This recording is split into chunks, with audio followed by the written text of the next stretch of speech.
जय जिनेन्द्र। आज का लेक्चर शुरू करेंगे। शतक है 18वां, उद्देश्य है तीसरा। माकंदीय जो माकंदीय के पुत्र ने जो प्रश्न किया है उसके लिए यहाँ इस उद्देश्य का नाम ही माकंदीय है। राजगुरु नगर में गुणशील उद्यान में प्रभु महावीर पधारे थे और मंडित पुत्र अणगार उसकी ही तरह माकंदी पुत्र अणगार प्रभु महावीर स्वामी के अंतेवासी और प्रकृति से भद्र ऐसे माकंदी पुत्र अणगार।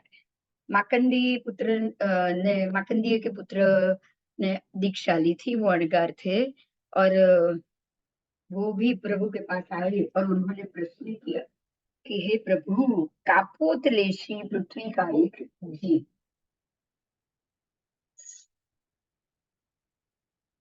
कापोतलेशी पृथ्वी का एक जीवों में से मरकर तुरंत ही मनुष्य का शरीर प्राप्त करे और शुद्ध सम्यक दर्शन और क्रमशः केवल ज्ञान प्राप्त कर कर सिद्ध होते हैं, यावत सर्व दुखों का अंत करते हैं क्या? तो प्रभु ने कहा हाँ।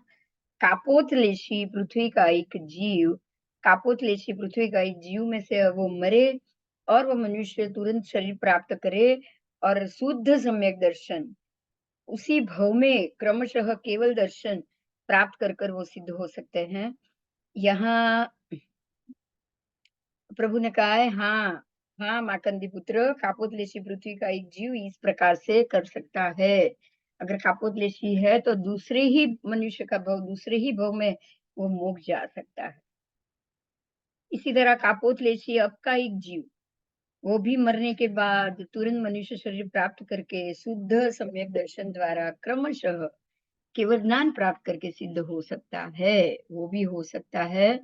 इसी तरह कापोतलेशी वनस्पति का एक जीव, वो भी इसी तरह सर्व दुख का अंत कर सकते हैं।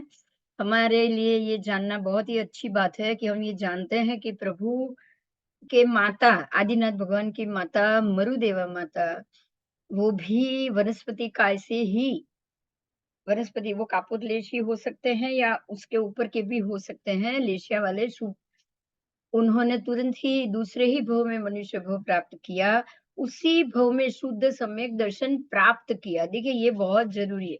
ये सारे जब वनस्पति काय में है तब ये सम्यक दर्शन, उनको शुद्ध सम्यक दर्शन प्राप्त नहीं हुआ है। शुद्ध सम्यक दर्शन तो वो मनुष्य शरीर प्राप्त करने के बाद ही लेते हैं और क्रमशः केवल ज्ञान प्राप्त करके वो सिद्ध हो सकते हैं। तो मुरुदेव माता भी ऐसे ही सिद्ध हुए हैं। तो ये भाव इसी प्रकार से है कि और उन्होंने अपने श्रवण निर्ग्रंथों को भी इस प्रकार से कहा कि हे आर्यो, कापोतलेशी पृथ्वी का एक जीव, कापोतलेशी अप का एक जीव, कापोतलेशी वनस्पति का एक जीव, बराबर। ये तीनों खास, तो कापोतलेशी अप का एक, पृथ्वी का एक और वनस्पति का एक जीव अपने इस भव से बाहर निकलकर मनुष्य भव प्राप्त करके शुद्ध सम्यक दर्शन और क्रमशः केवल ज्ञान उसी भव में प्राप्त करके वो अवश्य मोक्ष जा सकता है दूसरे ही भव में और सर्व दुखों का अंत करता है।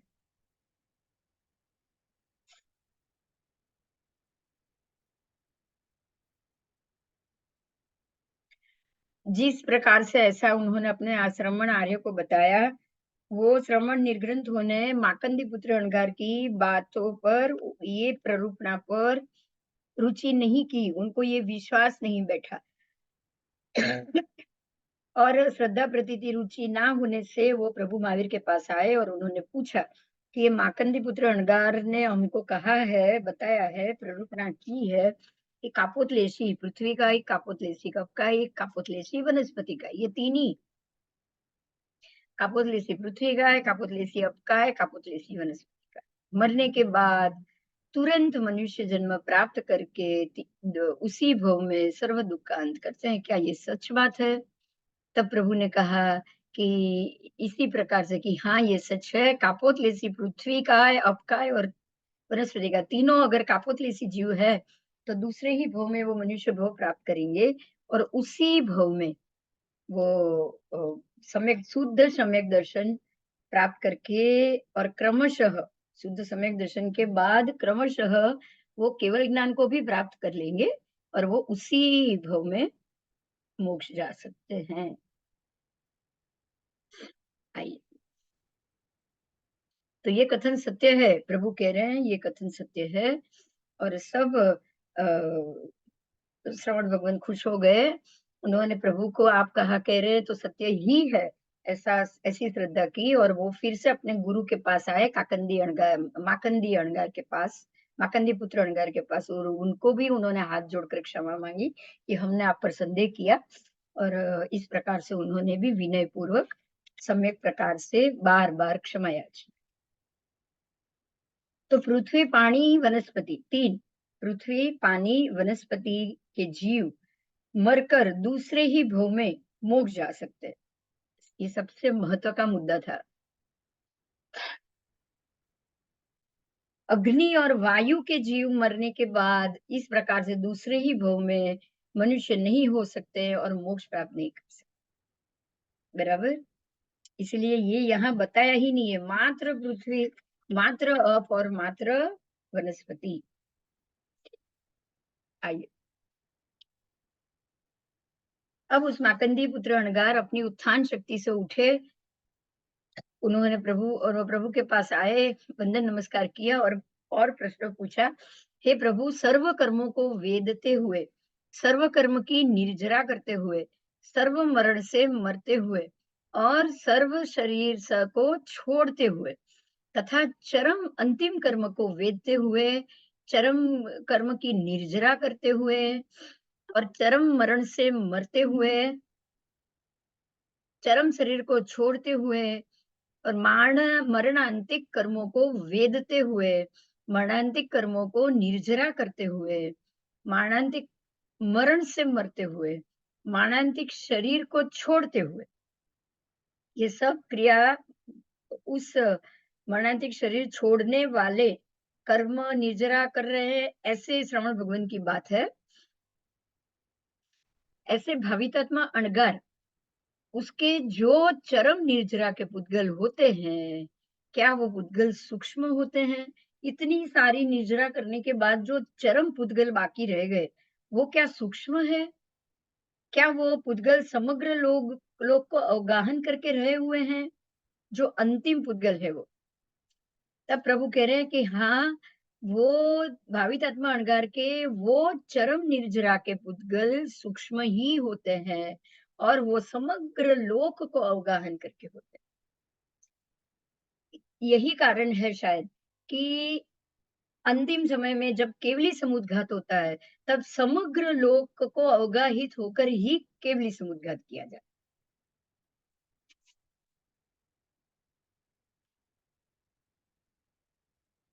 ज्ञानादि जो आत्मा भावित या वासित है, ऐसे भावित आत्मा अणगार की ये बात है, बराबर। और केवली भगवान की बात है ये। धीरे धीरे मरणांतिक कर्म का वेदन, सर्व कर्म की निर्जरा, सर्व कर्म का वेदन, सर्व की निर्जरा, सर्व मरण से मरना, सर्व शरीर को छोड़ना और चरम कर्म को वेदना, चरम कर्म की निर्जरा, चरम मरण से मरना, चरम शरीर को छोड़ना, बराबर। मरणांतिक कर्मों को वेदना, मरणांतिक कर्मों की निर्जरा, मरणांतिक मरण से मरना, मरणांतिक शरीर को छोड़ना, बराबर। तो ये केवली भगवान की अंत क्रिया समय के की ही ये ग्रहण किया हुआ है और केवली भगवंत के अंत क्रिया समय में सर्व कर्म क्षय के पुद्गल अत्यंत सूक्ष्म होते हैं। 5 रस्वाक्षर के प्रमाण में तो उनके पूरे 8 उनके जो दंड हो गए केवली भगवान के, और उन्होंने 5 रसाक्षर के समय में तो 14 राजलोक में अपने शरीर को फैला दिया, अपना आत्मा के प्रदेश को फैला दिया, शरीर नहीं, आत्मा के प्रदेश को फैला दिया।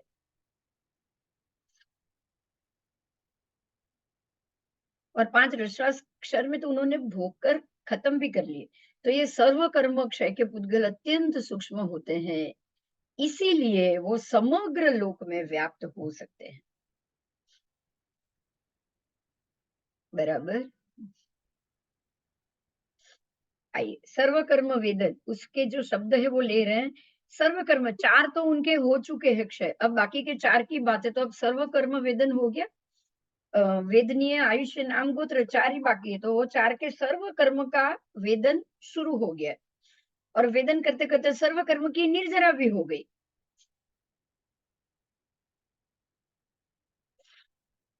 विपाकोदय, प्रदेशोदय द्वारा वेदन कर लिया। अब सर्व भव उपग्राही कर्मों का एक देश से क्षय करना। सर्व मरण, तो सर्व आयुष्य दलिकों की अपेक्षा से अंतिम मरण सर्व मरण है। देखिए, सर्व आयुष्य दलिक जो भी बाकी हैं, आगे नाम, गोत्र, अंतराय, आयु, नाम, गोत्र, आयु, अंतराय, तो अब जितने भी आगे के बाकी हैं, देखिए कर्म खत्म हो गया, पर आयु तो बाकी है, तभी तो समुद्घात करना है। जहां जहां आयु लेना बाकी है, जहां जहां जो देखना बाकी है, वो सारे वो इसी रस्वाक्षर समय में खत्म करते। तो इसीलिए यहाँ बहुत सारे भोग का मरण आ जाएगा। बराबर। बराबर। घाती कर्म का क्षय हो गया, आयु कर्म अघाती है। और यही पे हमें समझना है कि जीव की आत्मा के ऊपर असंख्य अभी भी आयुष्य पड़े हुए, आयुष्य के बंध पड़े हुए हैं। हमें आयुष्य के बंध की चिंता नहीं करनी, हमें मात्र घाती कर्म के क्षय की चिंता करनी। ये केवली समुद्घात का ही पूरा प्रोसीजर, केवली भगवंत के केवली समुद्घात का ये प्रोसीजर। क्योंकि वेदनीय, नाम, आयु और गोत्र 4 का उनको बाकी है कर्म। तो जितनी जितनी आयु है, तो सर्व आयु का सर्व मरण जरूरी है। सर्व आयु का वेदन कर रहे हैं, तो सर्व मरण भी जरूरी है। सर्व मरण का वेदन कर रहे हैं, सर्व मरण की से मर रहे हैं, सर्व मरण के शरीर को छोड़ रहे हैं, और मरणांतिक कर्म का इस प्रकार से वेदन हो गया। अब वेदन करते करते उसकी निर्जरा हो गई। तो जितने आयु के अंकोड़े केवली भगवान के आत्मा के ऊपर पड़े हुए हैं, उतनी उतनी जगह वो जाते हैं। और वहां अब ये 4 ही बाकी है। वेदनीय, वहां जाकर जो वेदना करनी है, वहां जाकर जो नाम भोगना है, और वहां जाकर जो गोत्र भोगना है, और वहां जाकर उनका जितना समय हो आयु भोगना है, ये चारों चीज वो जाकर मात्र 5 दशाक्षर में भी असंख्य भवों के जो भी उनके ऊपर पड़े हुए हैं अंकोड़े आयुष्य के, आयु, वेदनीय, नाम, गोत्र, चारों के जितने भी कर्म पड़े हुए हैं, वो सारे वेद देते हैं, निर्जरा कर लेते हैं, वेद देते हैं, निर्जरा करते हैं। और हर एक जगह चरम मरण से मरते हैं। हर एक जगह वो चरम हो गया, अंतिम हो गया। चरम मरण से वो मरते हैं, शरीर को छोड़ देते हैं, वो शरीर लिया, छोड़ दिया। बराबर। और मरणांतिक कर्मों को का वेदन पूरा किया, निर्जरा कर लिया। तो इस प्रकार से शरीर लीना, छोड़ना, मरते मरते, हर जगह मरते मरते, निर्जरा कर्मों की करते करते, चरम निर्जरा के जो पुद्गल उनके होते हैं, मतलब ये सारे पुद्गल इतने सूक्ष्म है कि वो 5 रस्वाक्षर में तो पूर्ण हो गया, पर संपूर्ण राज में व्याप्त जरूर है और है।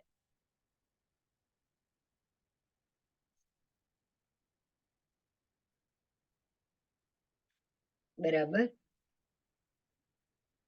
तो सर्व कर्म वेदन यानी अब ये 4 जो बाकी है, नाम, गोत्र, आयु, अंतराय, नाम, गोत्र, आयु, वेदनीय, ये जो 4 बाकी है, वो 4 को जा जाकर जिधर भी आयु बाकी है वहां जाकर उसको भोगना, मतलब इसका वेदन करना। सर्वकर्म निर्जरा। अब विपाकोदय हो गया, प्रदेशोदय भी हो गया, क्योंकि विपाक हुआ है तभी तो वो प्रदेश में जाकर वो अपने ये 4 कर्मों को भोग रहे। जहां जहां आयु बाकी वहां जाएंगे, वहां शरीर लेंगे, शरीर को, वो कर्म को वेदन करेंगे, पूरा करेंगे, उसकी निर्जरा करेंगे और शरीर को छोड़ेंगे। बराबर। मर जाएंगे, चरम चरम मरण भी कर लेंगे। तो इस प्रकार से भव उपग्राही कर्मों का एक देश से क्षय कर कर वह सर्व कर्म निर्जरा करते हैं। सर्व मरण, ये वो हर जगह पे उनके वो आयुष्य के दलीकों की अपेक्षा से वो अंतिम मरण, वो अंतिम मरण। जन्म ले लिया, मर गए, अब यहाँ वापस नहीं आना, इसीलिए ये चरम मरण।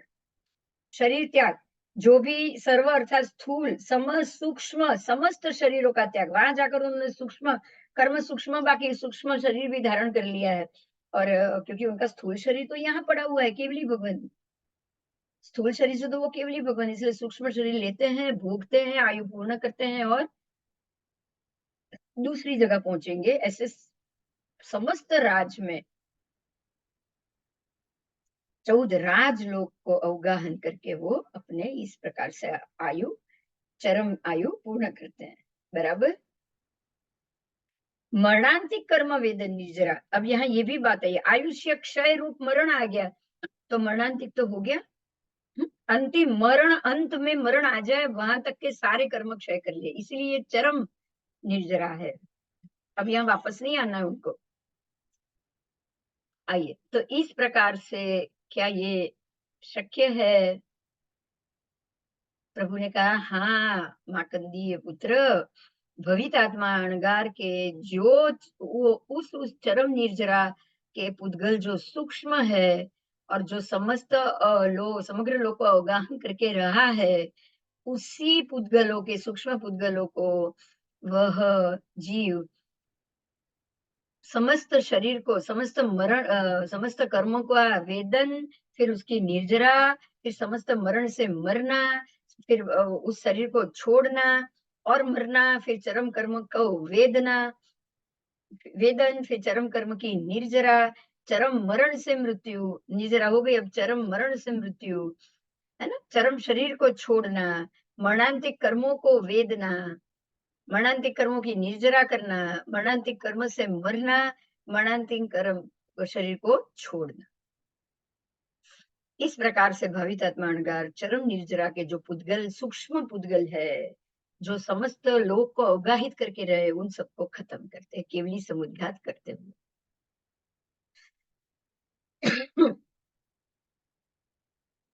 निर्जरा के पुद्गलों का यहाँ ज्ञान दिया है। क्या छद्मस्त मनुष्य उस निर्जरा के पुद्गलों का पारस्परिक पृथक भाव को भेदने और वर्णाधिकृत विविधता को जान सकते हैं या देख सकते हैं? नहीं, शक्य ही नहीं है। छद्मस्त नहीं देख सकते, मात्र केवली देख सकते और सिद्ध भगवान देख सकते, बस। छद्मस्त नहीं देख सकते, ये शक्य नहीं है। बराबर। जो उपयोग युक्त आत्मा है वो ही उस पुद्गल को देखते हैं, आहार के रूप में ग्रहण भी करते हैं। बराबर कि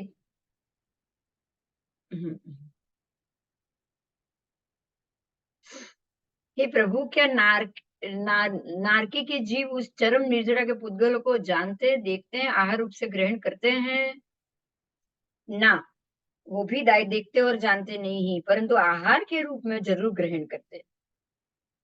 बराबर। उस निर्जरा के पुद्गलों को वो आहार के रूप में वो जरूर ग्रहण करते हैं, क्योंकि उनके ही आजू बाजू नारकी का भव होगा तो वहां भी उनके पुद्गल आए होंगे, तो उनको तो नारकी के जीव ग्रहण कर लेंगे।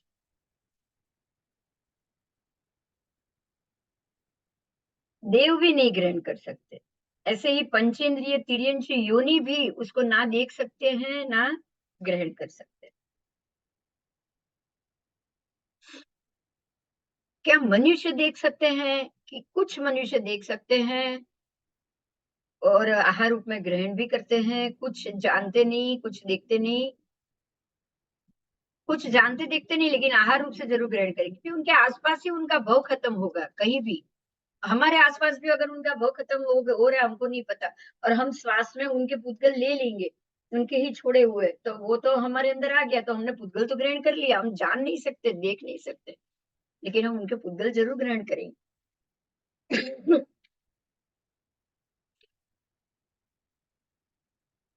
मनुष्य दो प्रकार से हैं, प्रभु कह रहे हैं, संगनीभूत, असंगनीभूत। तो जो असंगनीभूत है, ना वो देखते हैं ना जानते हैं, परंतु वो पुद्गल को उन्होंने आहार रूप से ग्रहण करना है, वो कर लेंगे। जो संगनीभूत है उसमें भी दो प्रकार के, एक है उपयोग सहित और दूसरे हैं उपयोग रहित। यथा उपयोग सहित मतलब उनको उपयोग है, वो केवली है, वो देख सकते हैं। तो जो उपयोग सहित है, वो जानते भी है, देखते भी है, आहार रूप में ग्रहण भी कर लेंगे। और जो उपयोग रहित है, वो जानते भी नहीं है, देखते भी नहीं, लेकिन आहार रूप में भी वो जरूर ग्रहण कर लेंगे, क्योंकि पता है हमको तो हवा लेनी, सांस लिए बगैर हम जिंदा ही नहीं रहने वाले। तो आहार से श्वासोच्छ्वास रूप आहार तो हमारे अंदर हो ही गए।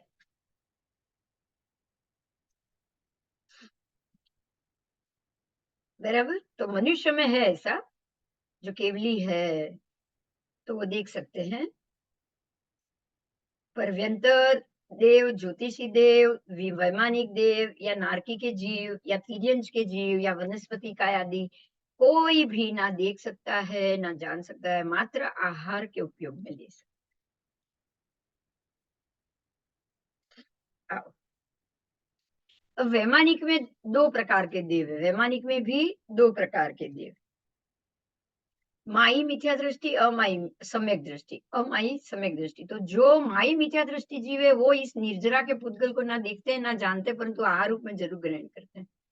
और जो अमाई सम्यक दृष्टि है, उसमें भी 2 प्रकार। अमाई सम्यक दृष्टि में भी देव में 2 प्रकार। अनंतरोपपन्नक, परम्पर उपपन्नक, ये भी बहुत महत्व का है। अनंतर उपपन्नक, परम्पर उपपन्नक। उसमें जो अनंत रूपपन्नक है, जो प्रथम समय में उत्पन्न हुए, पहले ही समय में जो उत्पन्न हुए, उनको भी पहले ही समय हुआ है, ना वो देखते ना जानते, पर आहार रूप में तो वो जहां भी होंगे ग्रहण कर लेंगे।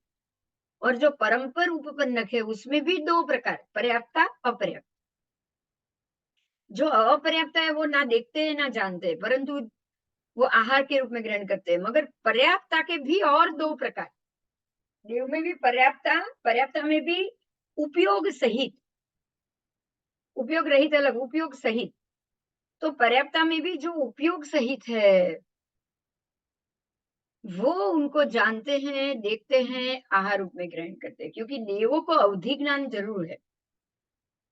बराबर? तो उपयोग सहित है, सम्यक दृष्टि है, उपयोग सहित है, पर्याप्त है, तो वो अमाई सम्यक दृष्टि है, तो वो उनको जानते भी है, देखते भी है और आहार के रूप में ग्रहण भी करते हैं। और जो उपयोग रहित है, वो ना देखते हैं ना जानते हैं, मगर आहार के रूप में जरूर ग्रहण करते हैं। आइए,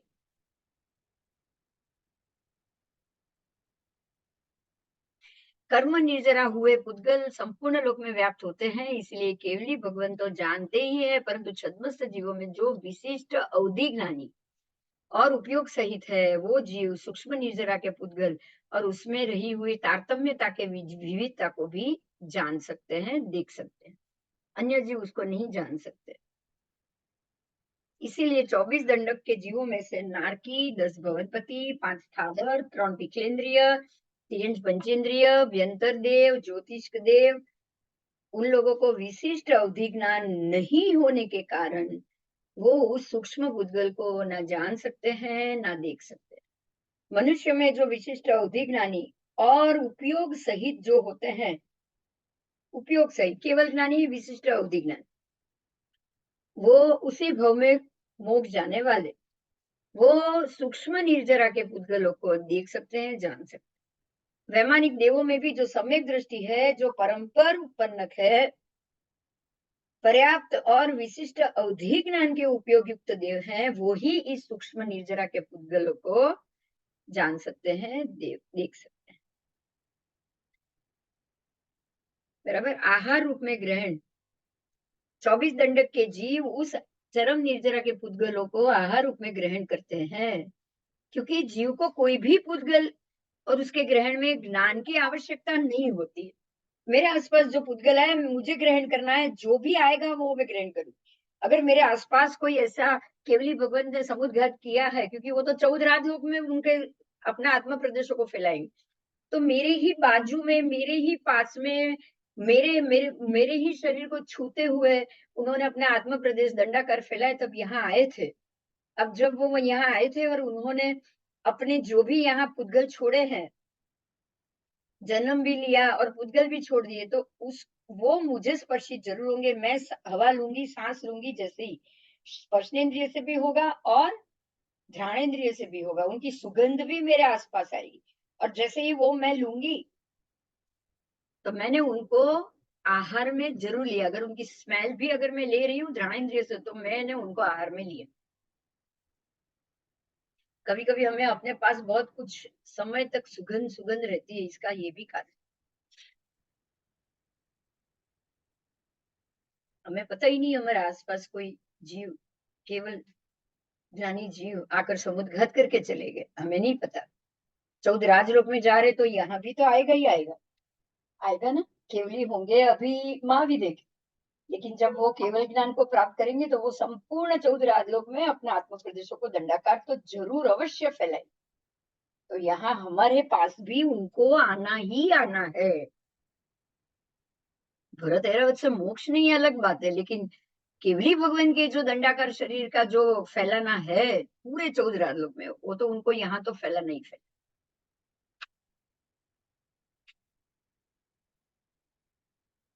कर्म निर्जरा किए हुए पुद्गलों को संपूर्ण लोक में व्याप्त किया गया है, उसे केवली भगवान तो जानते ही है, बराबर। पर जो छद्म सजीवों में जो विशिष्ट उद्विग्नानी और उपयोग सहित है, वो जीव सूक्ष्म निर्जरा के पुद्गलों को भी जानते हैं, देखते हैं, उनमें रही तारतम्यता को भी जानते देखते हैं, उनमें विविधता को भी जानते देखते हैं। अन्य जीव नहीं जान सकते, अन्य जीव नहीं जान सकते, बराबर। वैमानिक देवों में भी जो सम्यक दृष्टि, परम्परोपन्न, पर्याप्त, विशिष्ट उद्विग्नानी और उपयोग युक्त देव, ये 5 विशेषण वाले ही सूक्ष्म निर्जरा के पुद्गलों को भी देख सकते और जान सकते। आइए, 24 दंडक के जीव उस चरम निर्जरा के पुद्गलों को आहार रूप में ग्रहण करते हैं, क्योंकि जीव को तो कोई ना कोई पुद्गल ग्रहण में करना ही करना है, आसपास के ही करना है, उसमें उनको ज्ञान की आवश्यकता नहीं होती। जीव उसको जाने या ना जाने, देखे या ना दिखे, उनको तो अपनी योग्यता अनुसार योग्य पुद्गल को लेना। तो जैसे मैं अभी बोल रही हूँ तो मैंने ले लिया, ये हाथ घुमाया तब भी ले लिया। कर्म पुद्गल निर्जरित होने के बाद तुरंत आहार आदि कोई भी वर्गणा के रूप में परिणामांतर को प्राप्त हो सकते, तुरंत। कर्म पुद्गल है, निर्जरित हो गए, वापस वो बिखर गए, अब उसको कोई भी उसको आहार आदि में कोई भी वर्गणा के रूप में उसको ले सकते। आइए,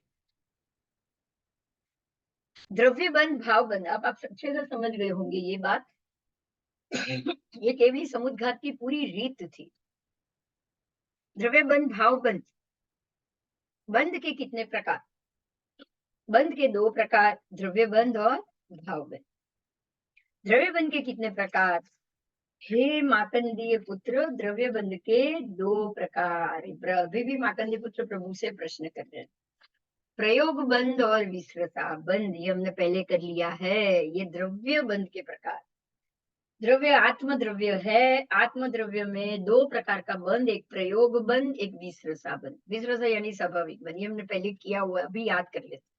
देखिए, आत्मद्रव्य, प्रत्येक आत्मा के अंदर ये गुण पड़ा हुआ है, जिसमें है प्रयोग से वो शुभत्व ला पाए, बंद कर पाए, वो प्रयोग से करेगा, बराबर। और विस्रसा स्वाभाविक बंद है कि जिसके अंदर ये गुण ही नहीं है कि वो कुछ भी सम्यक दर्शन ला पाए, बराबर। विसर्ग बंध ऐसा बंध है कि उसके अंदर ये शक्ति ही नहीं है, शक्तिहीन आत्मा, ये एक शक्ति है। प्रयोग बंद करना एक शक्ति है, विसर्ग बंद करना एक शक्ति है, स्वाभाविक बंद, विसर्ग बंद स्वाभाविक बंद। तो उनमें ये गुण ना होना वो भी स्वाभाविक, और प्रयोग करके आप कर पाओ और आपके अंदर शक्ति है इसे आप प्रयोग से उसको कर पाओ, वो भी प्रयोग से, वो प्रयोग से हुआ। और शक्ति जरूरी, अंदर आत्मा में शक्ति नहीं होगी तो प्रयोग से तो आप कर ही नहीं पाओगे, स्वाभाविक से ही वो बंद पड़ा हुआ है। विसर्सा के 2 बंद, सादी विसर्सा, अनादि विसर्सा। सादी स्वाभाविक, अनादि स्वाभाविक। कोई कोई जीव में सादी स्वाभाविक है, सादी मतलब उसकी आदि है, आदि है, स्वाभाविक बंद है, कोई मनाही नहीं है, वो प्रयोग से नहीं कर पा रहा है, पर स्वाभाविक है। देखिए, निगोद के जीव में 2 प्रकार के निगोद, एक नित्य निगोद, एक सादी विसर्सा बंद वाला निगोद, एक अनादि विसर्सा बंद वाला निगोद। जो अनादि विसर्सा बंध निगोदिया जीव है, वो अनादि काल से विसर्सा बंध में है, स्वाभाविक बंध में है, वो अनादि काल उसकी अनादि है, मतलब वो यहीं पे पड़ा है और यहीं पे रहेगा। अनादि अनंत। क्यों? क्योंकि वो विसरसा, अनादि विसरसा बंध का उसको भोग है। आत्मा में, उसकी आत्मा में वो शक्ति ही नहीं है कि वो स्वाभाविक बंध को खोल पाए, प्रयोग बंद कर पाए, ऐसी शक्ति ही नहीं है, तो वो स्वाभाविक बंध में ही रहेगा। तो सादी विसरसा बंध में वो आदि सहित, उसकी आदि थी, यानी कि निगोद में उसको आना था, वो आया है। अब निगोद से कहीं और भी आदि में जा सकता है, किसी भी योनि में वो जा सकता है, तिर्यंच योनि, देव योनि, मनुष्य योनि, कहीं भी जा सकता है। तो ये उसकी शक्ति है, वो प्रयोग बंद करके आगे जाएगा।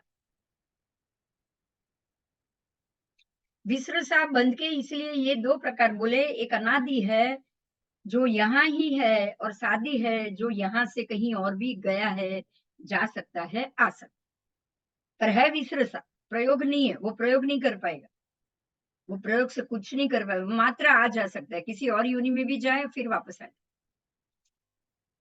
ये हुआ अभवी जीव, जो मनुष्य भी बन सकता है।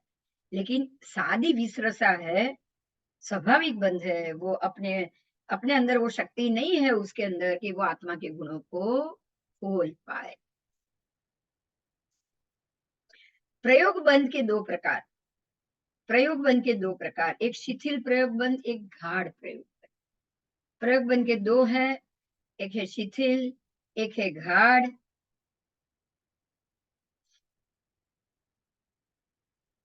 बरोबर।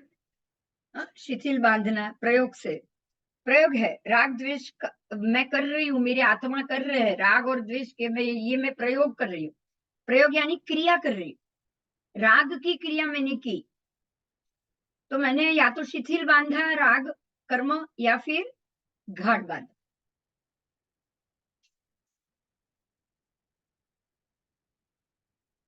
अब भाव बंध की बात की,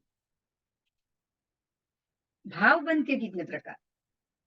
तो भाव बंध में यथा मूल प्रकृति बंध और उत्तर प्रकृति। ठीक है, तो ये भाव भावना की बात हो रही है। भाव बंध के कितने प्रकार? तो मूल प्रकृति जो 8 कर्म की है उसका बंध, भाव से तो हम कर्म बंध ही करते हैं, तो ये कर्म बंध ही आएगा, भाव से 8 कर्म बंध, और मूल और उत्तर प्रकृति बंध, यानी कि 156 जो उत्तर प्रकृति है उसका बंध। आइए, नारकी के जीवों को कितने प्रकार का भाव बंध? नारकी के जीवों को दोनों प्रकार का, मूल प्रकृति बंध, उत्तर प्रकृति बंध। वैमानिक तक सबको दो प्रकार का, मूल प्रकृति, उत्तर प्रकृति। अब ज्ञानावरणीय कर्म के भाव बंध की बात है। ज्ञानावरणीय कर्म का भाव बंध, वो भी दो प्रकार से, मूल प्रकृति बंध, उत्तर प्रकृति। अब दर्शनावरणीय ज्ञानावरणीय कर्म का नारकी के जीवों को, ज्ञानावरण कर्म का कितने भाव बंध, कितने प्रकार का? वो भी दो, मूल प्रकृति बंध, उत्तर प्रकृति।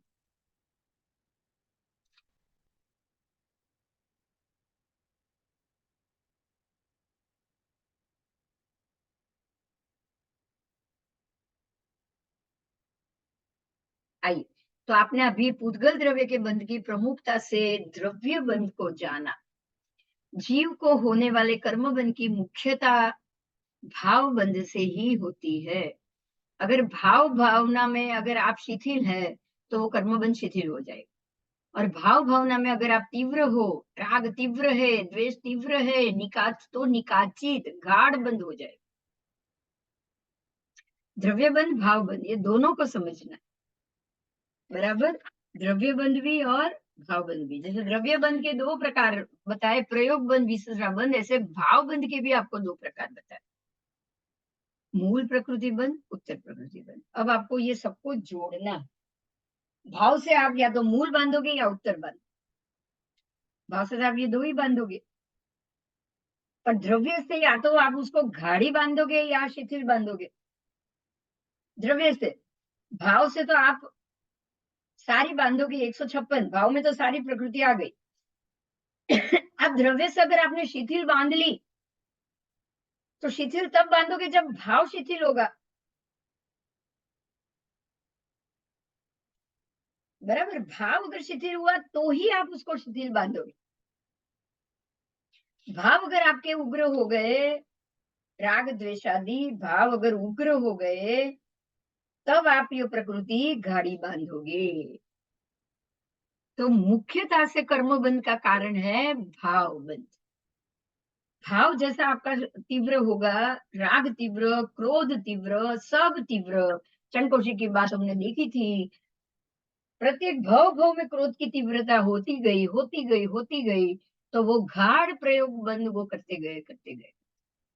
द्रव्य से वो कर्म गाढ़ होगा, है ना। भाव से वो कर्म गाढ़ था तो वो गाढ़ हुआ। और भाव से अगर ये कर्म आपके शिथिल है, कोई उसमें रागादि भाव में वो रागादि मिश्रण नहीं है, मूल प्रकृति उत्तर प्रकृति बहुत ही शिथिलता से आप बांध रहे हो, बहुत ही कम प्रकृति से बांध रहे हो, तो अब तो उसका करना इसी भव में नियम ही है, निश्चित रूप से जल्दी खर जाएगा। इसीलिए कर्म बंध की मुख्यता में, जीव को होने वाले कर्म बंध की मुख्यता में भाव बंध ही जिम्मेदार है। कर्म बंध की मुख्यता भाव बंध ही है। शांति से कर्म करो, ना कोई क्रोध, कोई उश्केराट, कोई मानसिक, कोई इच्छा, उमंग, अपेक्षा, कुछ नहीं। जो कर्म है उसको शांति से खत्म करो, बस।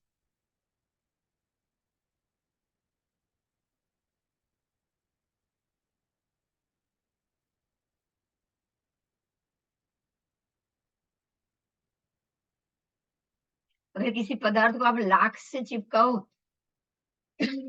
तो ये बंद हुआ,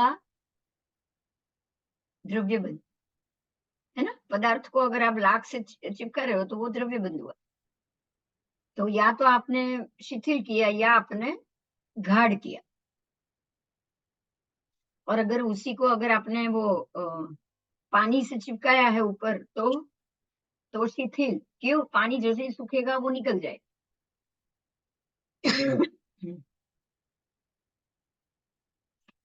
बराबर। हम्म,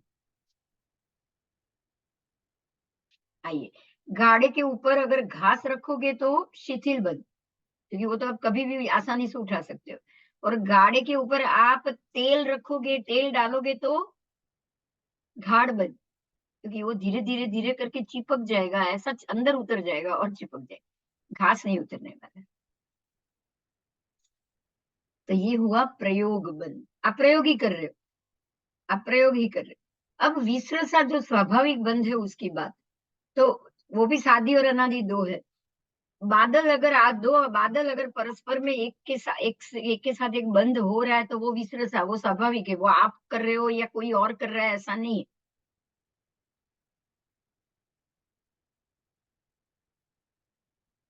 ये स्वाभाविक बंद हुआ विसर्षा। और धर्मास्तिका आदि प्रदेशों का परस्पर बंद, धर्मास्तिका आदि के प्रदेशों का परस्पर बंद होना वो अनादि विसर्षा। क्योंकि धर्मास्तिका अनादि है, वो कोई नाश नहीं होने वाला।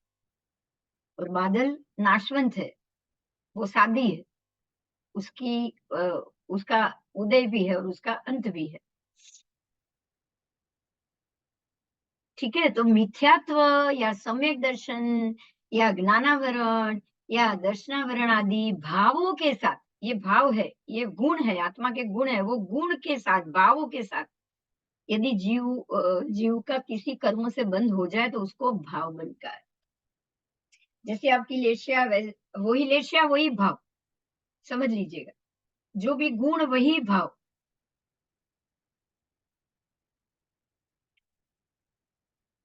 सद्गुण भी भाव, दुर्गुण भी भाव,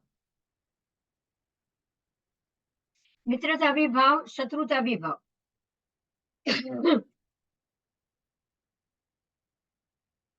इसीलिए मित्र के प्रति भी जो है ना अपने प्रभु की एक गाथा है। मित्र को भी, मित्र के प्रति भी उनको गुस्सा नहीं आ रहा है, क्रोध नहीं आ रहा है। और अरे मित्र के प्रति भी उनको थैंक यू कहना या ये व्यवहार नहीं रहा है भगवान का। मित्र का उपकार भी नहीं मानते, एक्सेप्ट नहीं करते, करते भी नहीं है। मित्र ने उपकार किया तो भी कुछ नहीं, तो भी मौन। और शत्रु ने तकलीफ दी तो भी मौन। मित्र के प्रति राग भी नहीं करते हैं, शत्रु के प्रति द्वेष भी नहीं करते। तो ये हुआ आपका भाव बंध, शिथिल भाव बंध। कैसा? शिथिल भाव बंध। बराबर।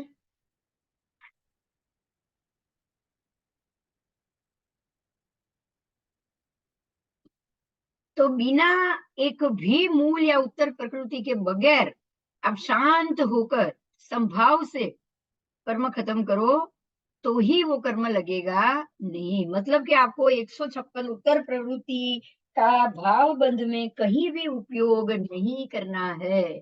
ना हास्य से कर्म बंद करना है, ना रति से कर्म बंद करना है, ना शोक से करना है। किसी से भी कोई व्यवहार में ना हास्य, ना रति, ना शोक, ना भोग, ना कुछ नहीं।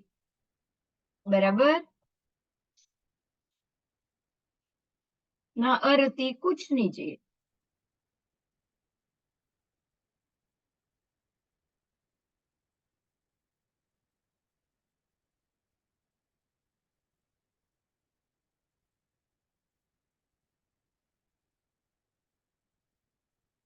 तो उत्तर प्रकृति के 120 भेद है।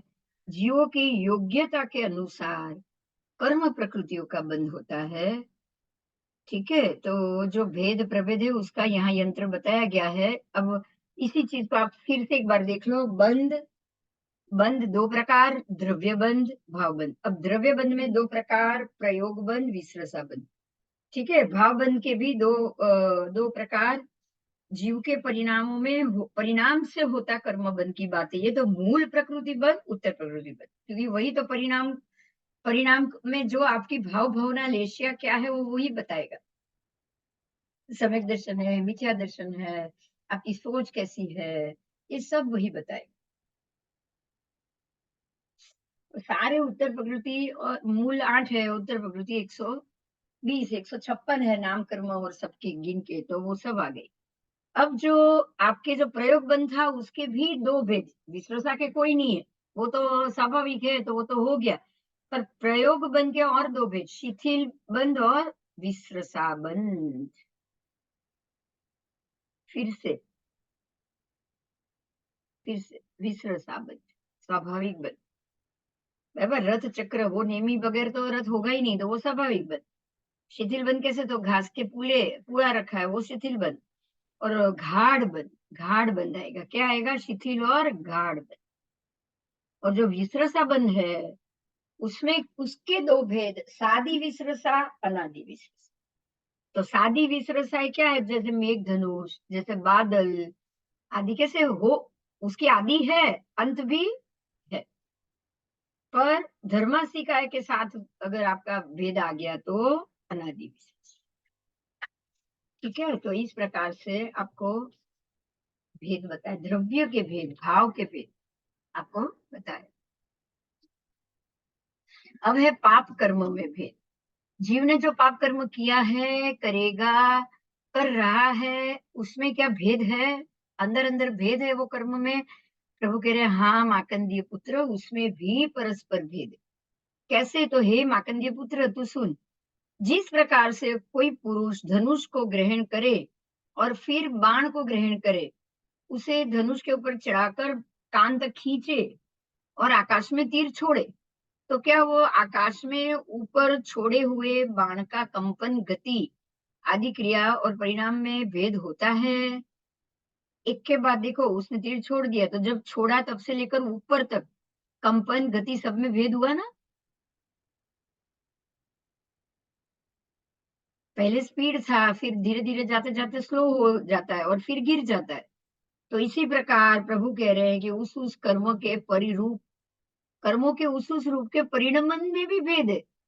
आप कर्म तो कर रहे हो पर वो परिणमन होते होते उसमें भी भेद आएगा, जैसे ये बाण में आएगा वैसे। तो पाप कर्म में जीव पाप कर्म कर रहा है, करते करते करते करते उसकी भावना में भी इसी प्रकार बाण की तरह ही चेंजेस आएगा। बाण की तरह ही उसमें भी चेंजेस आएगा।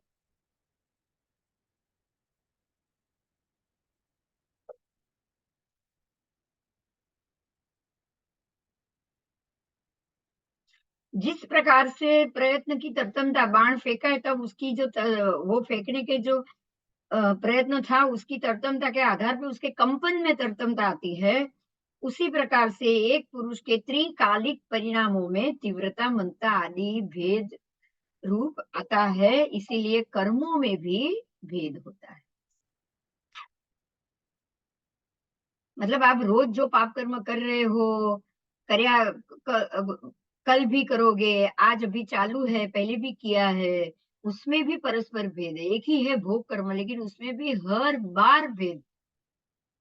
विषय सुख का भोग प्रत्येक बार भेद आएगा, प्रत्येक बार तरतमता अलग होगी तो भेद अलग हो गया, कर्म बंधी अलग हो गया। हे प्रभु, नारकी के जीव जो पुद्गलों को वर्तमान में आहार रूप में ग्रहण करते हैं और भविष्य काल में उस पुद्गल का कुछ भाग आहार रूप में परिणत होता है और कुछ निर्जरित होता है, तो क्या उसको निर्जर का निर्जरा हुए का वो त्याग करते हैं? कि प्रभु कह रहे हैं कि आहार रूप में ग्रहण किए हुए पुद्गलों का संख्यातमो भाग, जो उसने आहार रूप में ग्रहण किया है, उसका संख्यात्वा भाग आहार रूप में परिणत होता है और उसका अनंतवा भाग निर्जरित होता है। उसका अनंतवा भाग निर्जरित होता है। संख्यात्वा आहार बनता है और अनंतवा निर्जरित होता है।